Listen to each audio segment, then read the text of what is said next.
로마서 2장 17절에서 29절의 말씀, 제가 읽고 마지막 절은 합독하시도록 하겠습니다.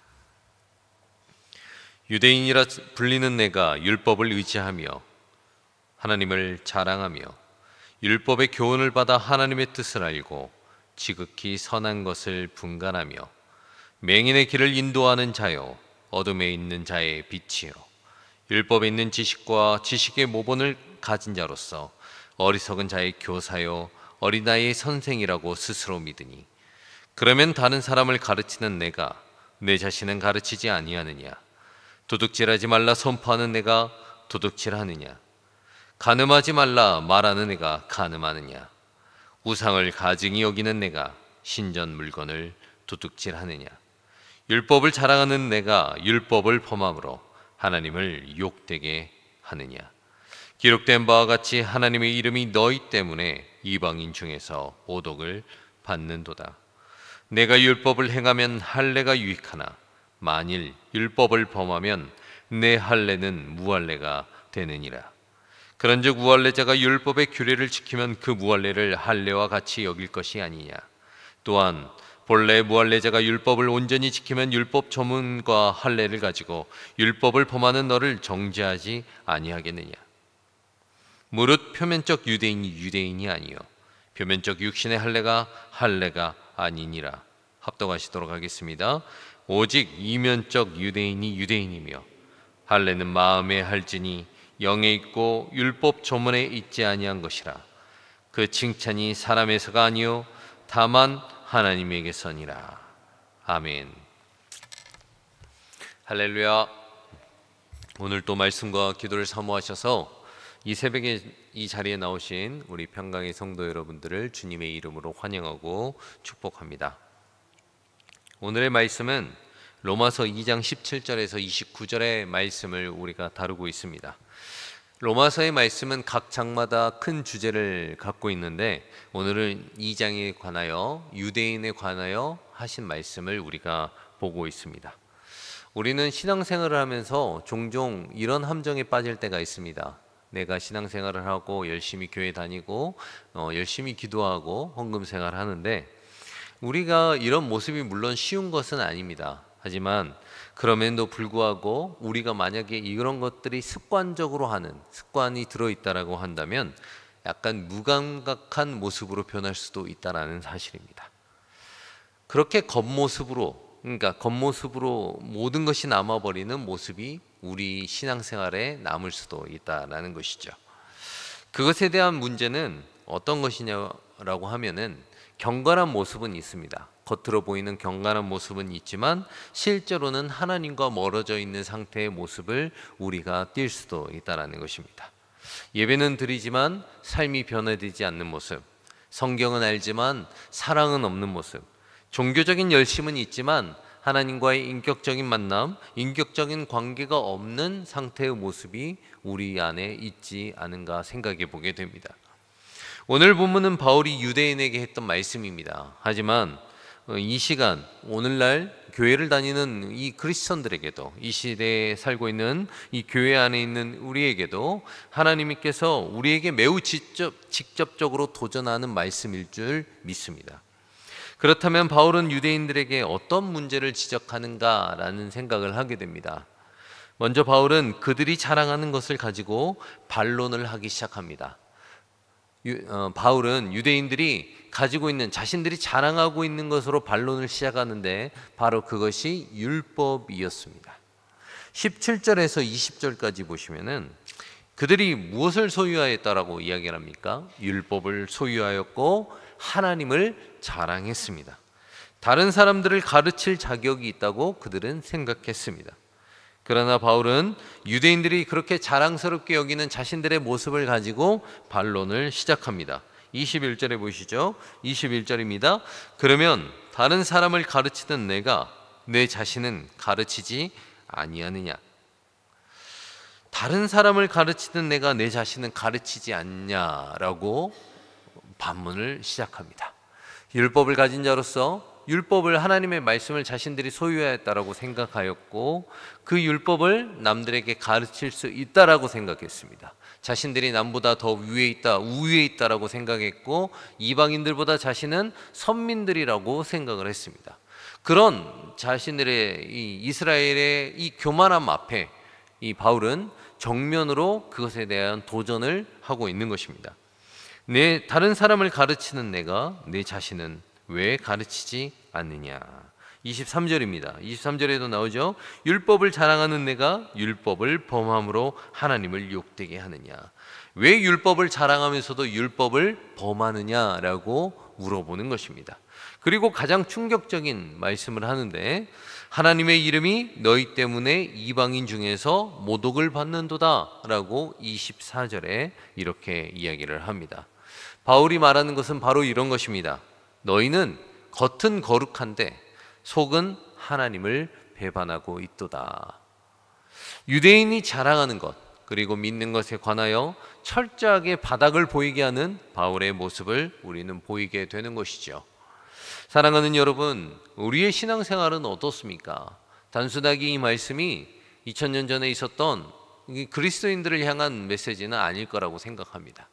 이 시대를 살아가는 우리에게도 동일한 하나님의 메시지가 우리에게 선포되고 있습니다. 우리도 신앙생활을 하고 있고 하나님 앞에서 온전하게 신앙생활을 하기 위해서 부단히 노력을 합니다. 그런 하나님 앞에서 우리의 신앙생활은 과연 이 세상 사람들에게 앞에 모범이 되는 신앙생활인지 한번 우리의 삶을 체크해 보아야 할 것입니다. 우리의 모습 때문에 믿지 않는 사람들에게 하나님께 모독을 받고 있지는 않는지, 하나님께서 모독을 받고 있지는 않는지 한번 고민해 봐야 될 것입니다. 우리의 신앙 모습 때문에 이 시대를 살아가는 우리의 교회의 모습들이 힘을 잃어버린 것은 아닌지 생각해 보아야 될 것입니다. 누구의 탓입니까? 매스컴에서 나오는 대형교회 목사들과 그리고 어떠한 신도들의 특정한 신도들의 잘못입니까? 아닙니다. 우리의 죄이고 우리가 함께 공감해야 될 나의 추악된 모습입니다. 누구의 탓보다 나의 죄임을 깨닫고 그 모습이 나의 죄악된 모습임을 깨닫고 회개해야 됩니다.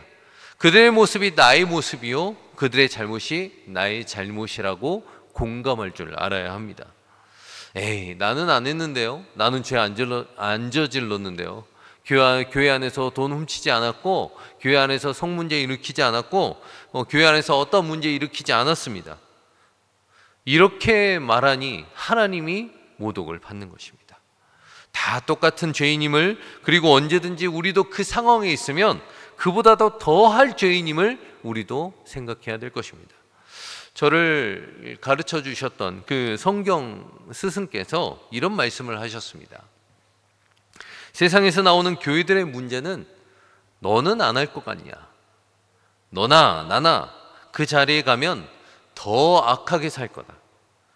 그나마 그분들 정도 되니 그 정도 한 것이다. 그러니 마음을 견지하고 회개하며 하나님 앞에 충성되게 살아라. 제 성경의 신대원을 준비할 때 제 성경을 가르쳐 주신 스승께서 제게 이런 말씀을 하셨어요. 그분들의 변호가 아닙니다.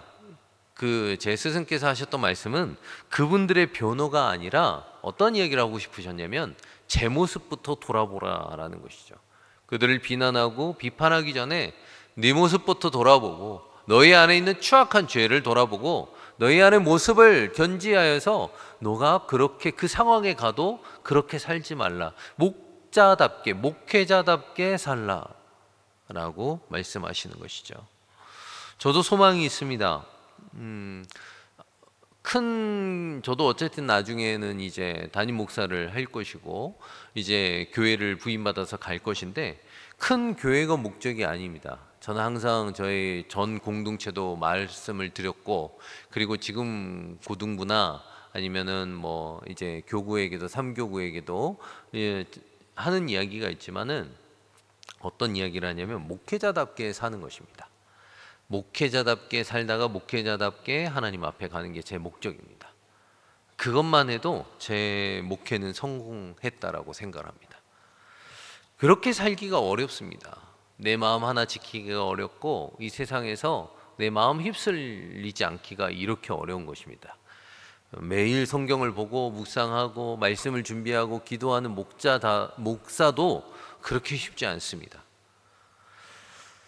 우리는 누구의 특정한 모습이 아닌 우리의 모습을 기억해야 됩니다. 하나님 앞에 모두가 죄인이고, 그리고 그렇기 때문에 우리는 빨리 깨닫고 하나님이 이방인들 앞에 모욕을 받지 않도록 우리의 모습을 빨리 바꾸어야 합니다.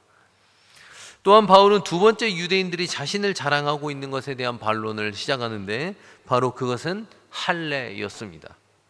당시 유대인들의 할례는 자부심의 상징이었습니다. 내가 아브라함의 자손이고 그리고 하나님의 언약 백성이라는 증표였습니다. 그 증거가 바로 할례였다라는 것입니다. 그러나 바울은 오늘 선언합니다. 할례가 유익하긴 합니다. 하지만 내가 율법을 지키지 않으면 할례는 무할례가 됩니다 라고 25절에 오늘 말씀하고 있습니다. 26절에도 이 얘기를 합니다. 무할례자가 율법을 지키면 그 사람을 하나님은 참 유대인으로 인정하실 것입니다. 결론은 28절에서 29절에 나오는데, 무릇 표면적 유대인이 아니요 표면적 할례가 아니요 오직 마음의 할례를 받은 자가 참된 유대인이다 라고 오늘 본문은 이야기하고 있습니다. 그렇다면 오늘 바울이 말한 마음의 할례라는 것은 무엇입니까? 단순한 종교적 외식이 아니라 성령께서 우리의 죄된 마음을 인지하게 하시고, 그 다음에 찢기게 하시고, 그리고 새 마음을 주시는 변화의 역사를 말하는 것입니다. 신명기 10장 16절에 말을 하고 있죠. 죄된 마음을 찢고 새 마음을 주시는 변화의 역사, 그것에 대하여 이야기하고 있습니다. 그러므로 너희는 마음의 할례를 행하고 다시는 목을 곧게 하지 말라. 신명기 10장 16절에 이렇게 이야기하고 있는 것입니다. 마음의 할례는 바로 회개와 순종과 내면의 변화를 의미하고, 그리고 그것은 인간의 노력이나 종교적인 노력으로 이루어지지 않는 것을 의미한다라는 것입니다. 바로 누가 이것을 이루어주시는 것입니까? 성령께서 내적인 변화를 이루어주시는 것입니다. 그러면 우리는 누구를 간구해야 되겠습니까? 우리 마음에 성령께서 항상 내주하시기를 기도해야 됩니다. 이것이 깨어서 기도하는 것입니다. 늘 깨어서 기도하라는 하나님의 말씀은 우리가 잠자지 말고 24시간 동안 계속 기도하고 있으라는 소리가 아닙니다. 하나님께서 내 마음 안에서 항상 잊어버리지 않게 내주하심을 바라고, 그것에 대해서 사는 삶이 바로 깨어서 기도하는 삶인 것이죠. 사랑하는 평강의 성도 여러분, 오늘 말씀은 우리에게 많은 도전을 주고 있음을 깨닫게 됩니다. 어쩌면 신앙의 매너리즘에 있는 우리에게 하나님의 말씀으로 경각심을 주게 하는 메시지입니다. 그러니 오늘 말씀을 듣고 들은 자로서 우리는 생각해야 되죠. 나는 신앙생활을 오래 했고, 나는 세례도 받았고, 교회 직분도 있고, 예배도 잘 들으니까 라는 이런 겉모습으로 안주하는 나의 신앙생활이 아니라, 겉모습이 아니라 중심을 보시는 하나님 앞에 서서 우리는 이렇게 생각해야 될 것입니다. 나는 지금 마음의 할례를 받았는가? 그리고 성령께서 내 마음을 다스리고 있는가? 또한 내 삶의 순종의 변화가 있는가라는 내 마음의 스스로의 돌이킴이 있어야 될 줄 믿습니다. 말씀을 정리하고자 합니다. 오늘의 바울의 말씀을 잘 기억하시길 바랍니다. 바울은 외적인 변화와 더불어 그 외적으로 보이지 않았던 마음의 할례까지 촉구하고 있음을 오늘 말씀을 통하여 이야기하고 있습니다. 바로 외적인 변화와 내적인 변화까지 촉구하고 있음을 우리는 오늘 본문을 통하여 바라볼 수 있게 되었다는 것이죠. 이는 우리에게 질문을 던지게 합니다. 우리는 누구의 칭찬을 바라고 있는가라는 질문을 던지게 되는 것이죠. 누구의 칭찬을 바라고 있습니까? 외적으로 나의 섬김을 통하여 내 주변 사람과 아니면 누군가에게 인정을 받는 것을 원하고 계십니까? 아니면 내 마음의 할례를 통하여 주님께서 나를 사랑하시고 인정하시는 그 기쁨을 누리시길 원하십니까? 우리는 사람의 칭찬이 아닌 하나님의 칭찬을 바라는 성도가 되어야 될 줄 믿습니다. 로마서 2장 29절은 이렇게 마무리합니다. 그 칭찬이 사람에서가 아니요 다만 하나님에게서니라. 겉모양의 신앙은, 겉모양이 잘하는 신앙은 사람의 칭찬을 받을 수 있습니다. 아, 저 사람 믿음 좋아 보여, 열심히 사역하네. 그러나 마음의 할례 받은 자들은 누구의 칭찬을 받습니까?